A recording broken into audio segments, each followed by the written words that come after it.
naman tayo ng kasaba guys. Ayan. Bali, 5 puno ito guys. Hindi naman kagandahan ng lupa dyan kasi laging tuyo. Ang kasaba mahilig din sa medyo basa-basa na lupa. Ayan. Naka-harvest din tayo. Siguro mga 4 kilos ito guys. Ayan. White variety na Bisca. Ano lang siya? Mga pandak variety. Ayan. Mga pandak lang. Para siyang, kung tingnan mo parang gabi.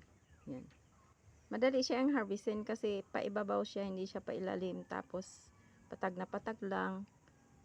Halos ano na nga eh, makikita mo na sa lupa. Kaya harvest ko na kasi inuunahan na tayo ng daga. So, kaysa unahan tayo lagi. So, harvestin na lang.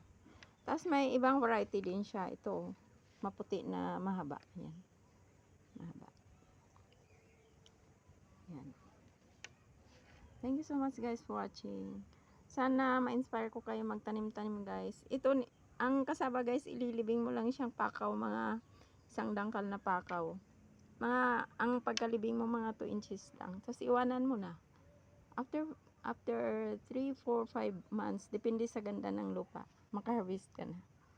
Yan. Yan. Libre na.